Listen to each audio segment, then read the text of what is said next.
All right. Welcome to Enterprising People. I'm Kimberly Bailey Toureau. So happy that you joined us this rainy Tuesday, but it feels good. It feels good. Yeah, it does. And Joe, I just so enjoyed you on, what was the name of the show? Late Night. You were so fabulous. Thank you so much, Miss Kim. It was Insomnia TV. Yeah, Insomnia. I can't say it this early in the morning, but I had some of that last night. But definitely, I was so proud of you and tell everybody about your upcoming show. Absolutely. Sip, Sit, and Snicker is the name. I'm super excited about it. I wanted to come up with a name that was cutesy for the people that like to be outside but aren't necessarily looking for a turn up. You're just looking to be entertained, have a good drink, have a good time. So Sip, Sit, and Snicker is 21 and up. It is at Medusa's Cabaret this Thursday at 9 p.m. There is free parking on site and tickets are available at Eventbrite. It's going to be a good time, y'all. Yes, that's right. And listen, talking about a good time, we're going to have one today. I just want to give a shout out to our sponsors, the Southern Nevada Water Authority, Las Vegas Clark County Library District, Las Vegas Black Image Magazine, and also SilverStateSmiles.com. Best dentist in town, SilverStateSmiles.com. It's 7 different locations all over the valley, as well as Power 88 KCEP. Now, without any further ado, we have a wonderful best-selling author on the line. She is doing it. Kip Lyman has written a book, Purple Ribbon, and and this is probably the first time I'm talking about a novel, but the novel is really it has a lot of synergy with a lot that people go through that includes trauma, includes moral choices that collide.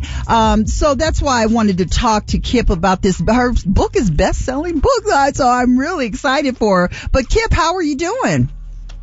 Hey, Kim, I'm doing great. Thank you so much for having me on your show. Yes, I'm so happy that you're joining me because, wow, congratulations on your new book. Again, it's Purple Ribbon. And why did you name the book Purple Ribbon? Oh, that is such a good question because the whole time I was writing the book, I had called it Consequences. And in fact, all the way through to the end.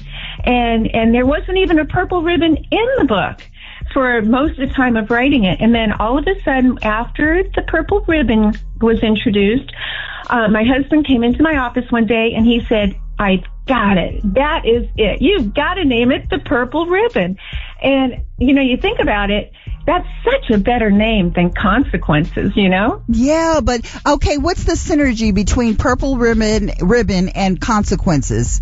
How are they, what's the synergy between the two? Okay, well, first of all, the story there's one decision that's made early on, and then there are so many consequences that go rippling through the rest of the story with several of the characters.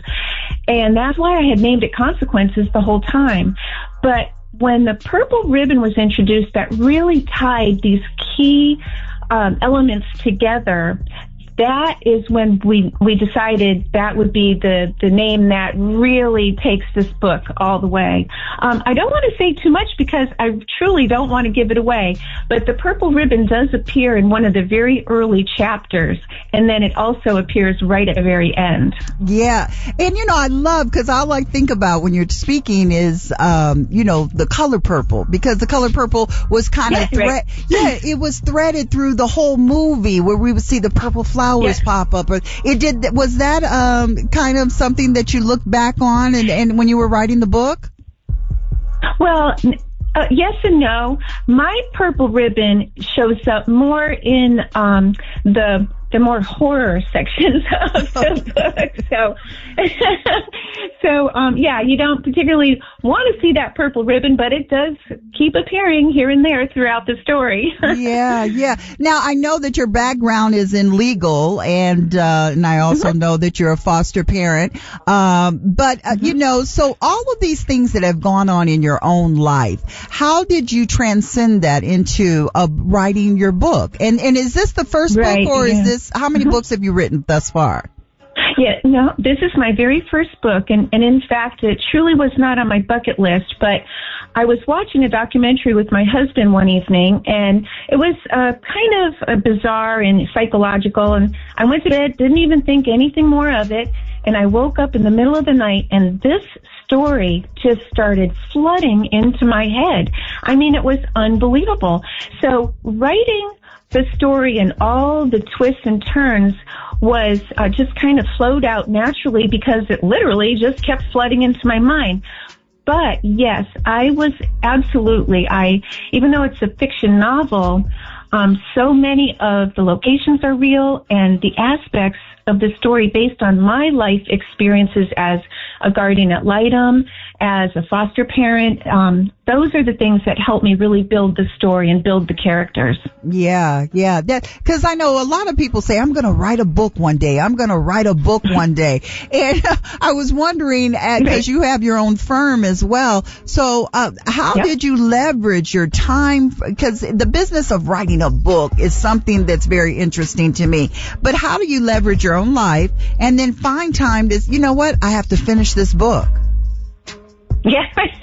Well, for me, it was kind of the opposite. This book was such a passion when it came into my mind.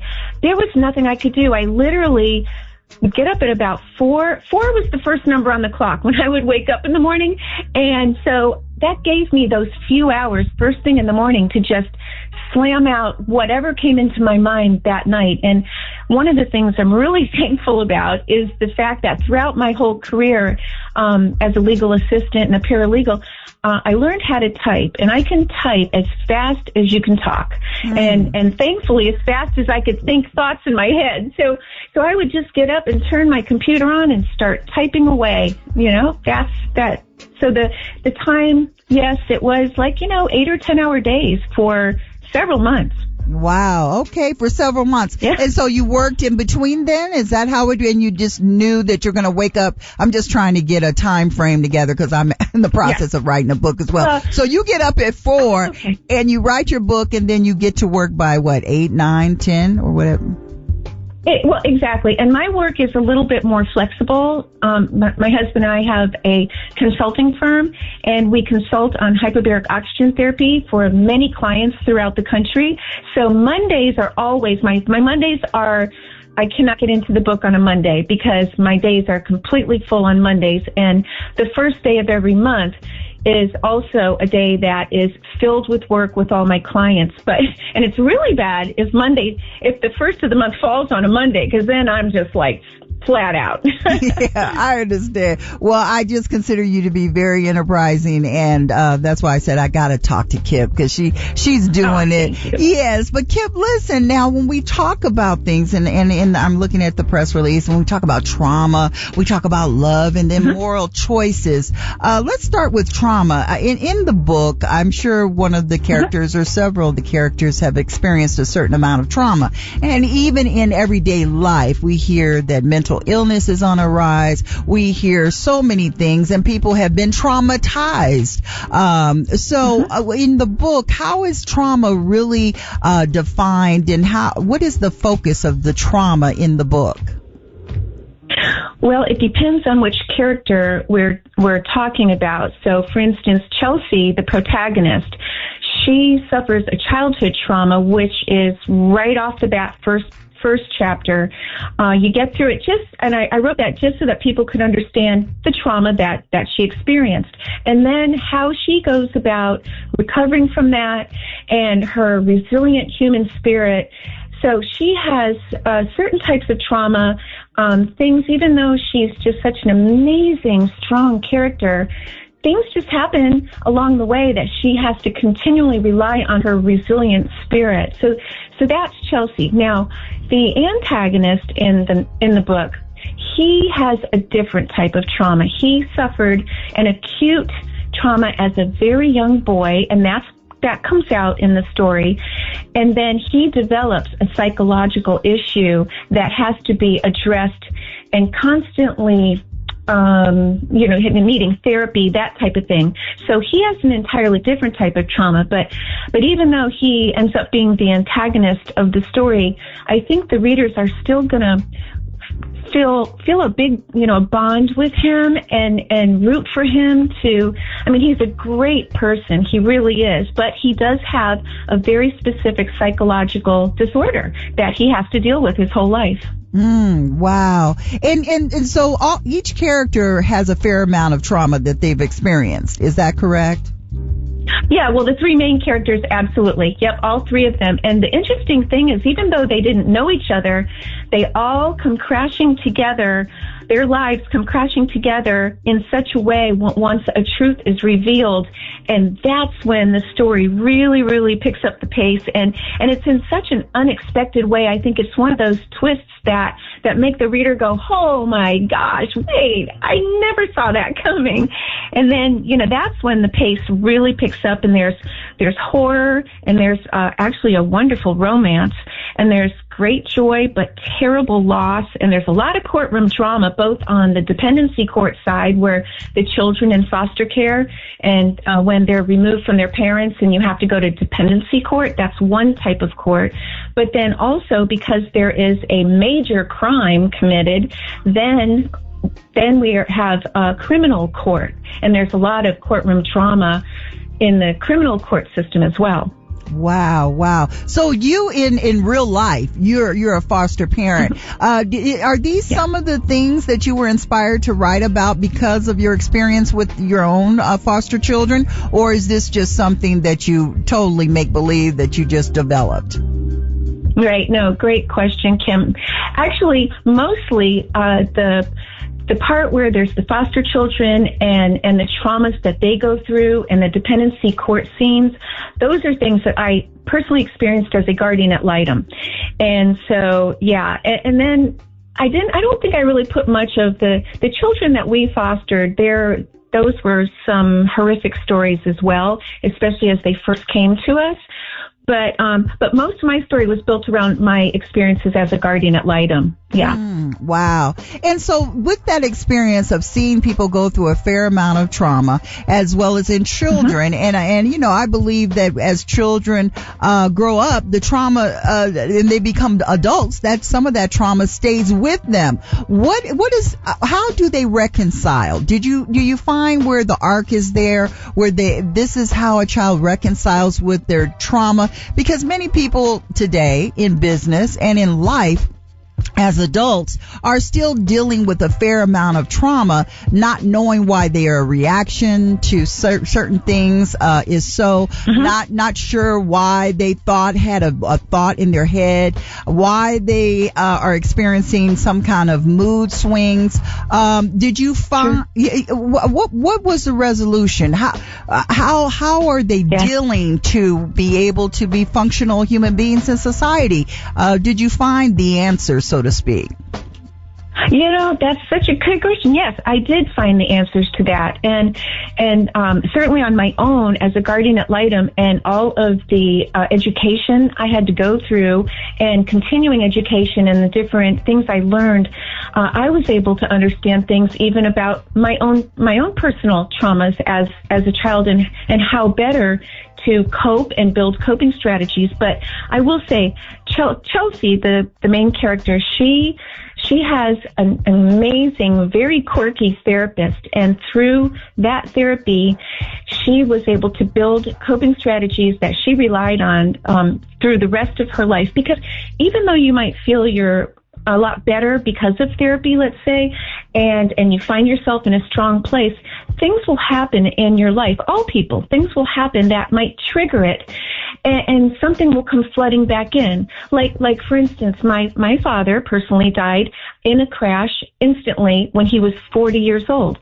So back a couple decades ago when I turned 40, I didn't realize I had this whole trauma that I went through, and I didn't have any idea what was causing it. Well, it ended up through therapy, I found out that because I turned the age that my father did when he died, I was feeling this new sense of a loss for him. And then I was able to work through it. I was like, oh, okay, well, that makes sense. So it's really helpful for people to be able to understand their trauma, understand what caused this, and what's causing these reactions, and to get the proper therapy to be able to deal with it and build these coping strategies, and always have like a good, strong support network around you. That's what my characters all have, strong support networks around them. Yeah. Is it a happy ending or is it a shocking ending? I won't ask you what the ending is. Again, the book is Purple Ribbon, but what's is it a shocking or or a happy ending? What do you think? Well, there's a very happy ending because through it all there is a light that shines through, and it even helps. It helps everyone come together in a nice, happy ending. Then, in the epilogue, there is a shock I kind of drop a bomb in the very end that makes the reader go, "Wait, what? Now what? What's going to happen?" And I did that because I was already writing my sequel and already planning on that. So my characters are going to continue on in the next book. Wow. And really, that's really how humanity works. I believe that we're all on this journey called life. And I was 100%. Yeah, especially now. There's certain people that they can't afford food. Our political environment is in strife, even though people believe it's different, but it is. So much. But I was wondering, what's the biggest takeaway for someone that gets your book, The Purple Ribbon, that might instill some hope, some courage, especially in the time that we're in right now? Oh, right. Yeah. I kind of have two main things. Number one, I want my readers to feel a deep connection with the characters and share in their pain and share in their recoveries and their triumphs, and their accomplishments. But the main message I think I wish to convey is really demonstrated by Chelsea, and that is resilience, and never ever give up on what you believe is the right thing, and be that beacon of goodness, even though there's so much turmoil in the world. I mean, go out and be that person that's going to bring light into somebody else's life. And that's what Chelsea does. Right. And really that's my mantra. I believe that whatever's going on, if I can just hold myself together and be an example of that endurance and vitality and keep it, then it'll rub off on somebody else. And I could, and that alone will help someone else. Again, if you're just tuning in, we're talking to a best-selling author, Kip Lyman, about her book Purple Ribbon. It is a drama, but the thing is that I watch movies. I'm a movie fanatic. So but sometimes movies in some way always have a thread of real life in them. That thread that we can relate to. But in your book, is it okay to not be okay from the book? Is it okay? It really is. It absolutely is okay to not be okay. And even some of the characters, like I have a minor character who is a state senator, and he just thinks that he has to be this strong person all the time for everybody and his family and everybody in his life. But you know what? He comes to realize that it's okay, that you don't have to be this perfect, strong person always, everywhere, for everyone. It doesn't have to be that. And you can rely on someone else to help you, Right. And just tell somebody, you'll be surprised. Sometimes, just talking to someone, it can be a complete stranger sometimes. But that wonderful smile that you give to someone can help someone else. Right? Yeah, I believe in that. So those relationships within the book and the characters in the book, is that serves as a really good support for many of the people that are dealing in the book with so many traumas, and their moral choices. I believe choices are so big. You know, I wanted choices are huge. Yes. Yeah. Absolutely. Yeah, and those boundaries, because I believe that that's something I don't know if our children are really getting. It's the choices that they make, but they're going to do it anyway. Sometimes they make these choices, and then they say, okay, well, something happened. They have to learn, you know, like other people, or they have to learn the consequence of their choices. But in the book, what can we pull from that as far as making the right choice, and how do we identify the right choice?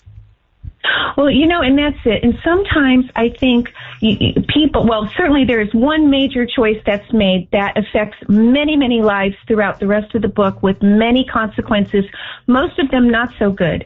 So it's also making the right choice. But the person who made this choice really felt that it was the very best choice at that time. And it ends up, you know, it probably wasn't.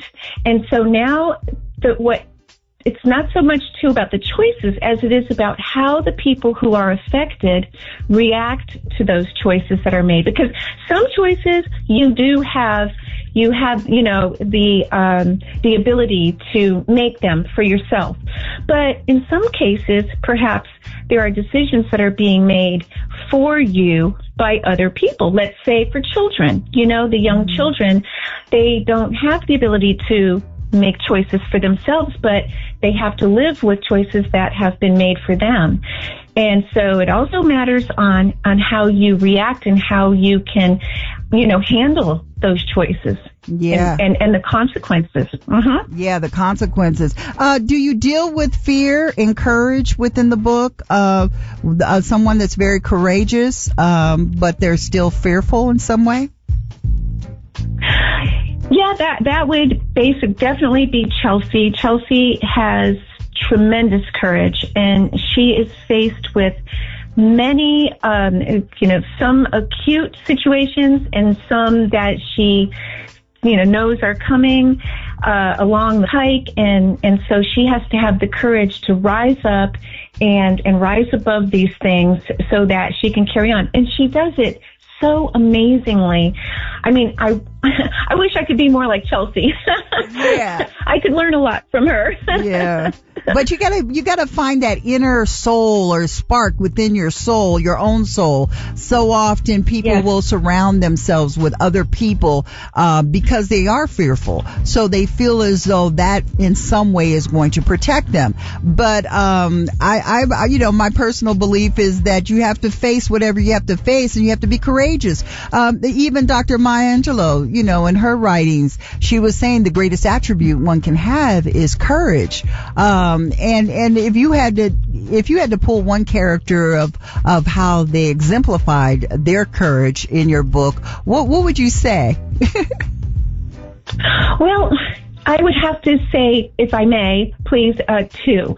Certainly Chelsea. You will feel her resilient spirit right from the get-go, and then it'll be challenged all the way through the whole book.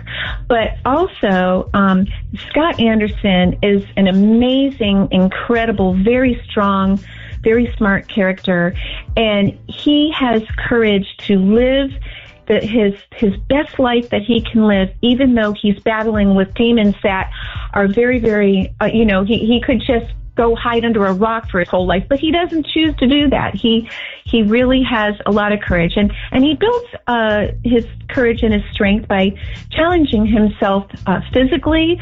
For instance, he is an avid mountain climber, and he climbs, you know, he summits mountains that are over 14,000 feet, and that helps him, you know, just find his center and grounds him and helps him find his courage. Yeah. And really, I'm fascinated, and I know it sounds like it's very simplistic, but I think this is the most, the biggest thing that we can really embrace is connectivity. So do you find that the greatest power within these characters is that how they connect? Oh, yeah, definitely 100%. Yes, especially, definitely how they connect. at the beginning, we have a beautiful, amazing love story and a connection between Chelsea. She is a guardian ad litem lawyer, and she meets a wonderful guy that is a guardian ad litem volunteer, and they end up working on this case together. And they both of them, in their own lives, in their own childhoods, they both grew up wanting to make a difference in the lives of children. They both knew that somehow what they wanted to do with their lives is to serve the needs of children. So, of course, Chelsea becomes a guardian ad litem lawyer, and Tyler studies to become, he's in social services and child psychology. And then the two of them work on a case together that goes to trial, and that's the trial that's in the dependency court. And so the readers are going to meet the children. They're going to get to know the lives of the children and the trauma that they went through, but then they're also going to understand how much Chelsea and Tyler together, what they were able to do for them. And this is what goes on in real life. And as guardian ad litem lawyers and volunteers work with these children all over the country. I mean, this is not just a one little district, or county thing. That there's guardian ad litem programs. They're also called CASA programs all throughout the country. Yes. And so the needs of these children who are removed from their homes for purposes of abuse, neglect, abandonment, they are assigned a guardian ad litem, and the guardian ad litem lawyer advocates in their best interest. And they go to these court trials and they testify what they feel is the best, the manifest best interest of these children. And they are able to make a recommendation to the judge and say, this is what I feel should happen with these children, and here's why. Mm-hmm. So, and that's what my two main characters, Chelsea and Tyler, are able to do. Yeah. And I hope people out there that are just considering to become a foster parent, it's very, very important. And what because we're running out of time, Kip, but what would you say about really the greatest gift of becoming a foster parent? Oh my gosh. It is so rewarding. It is that when that child comes into your home and reaches out its arms for that hug. I mean, children are so incredibly loving and resilient, and all they want is to be loved and accepted and their basic needs met, and they just want love and acceptance. And it's just the greatest, most rewarding, fulfilling thing that you can do is to make a difference in the life of a child. And there's many different, it does not have to be a very long term. There are short term ways of helping. Like, for instance, when a child first comes into care or first removed from their home for whatever. Yeah, we're running out of time. It could be, sure. Yeah, but I wanted to just, how do we get the book, Purple Ribbon? What's the best way? Oh, yes. Well, thank you. Yes, absolutely. The Purple Ribbon is available in Kindle and paperback on Amazon at this time, and it will be probably at the beginning of the year. It'll be available also in audio. The audio version is being narrated right now. And yeah, it's on Amazon, and it'll probably soon be on Books A Million and Barnes & Noble as well. All right, Kip, thank you again. Kip Lyman, the Purple Ribbon. We want to thank our sponsors, Southern Nevada Water Authority, Las Vegas Clark County Library District, SilverStateSmiles.com, Best Dentist, Las Vegas Black Image Magazine, Power 88 KCEP, and you too for being enterprising people.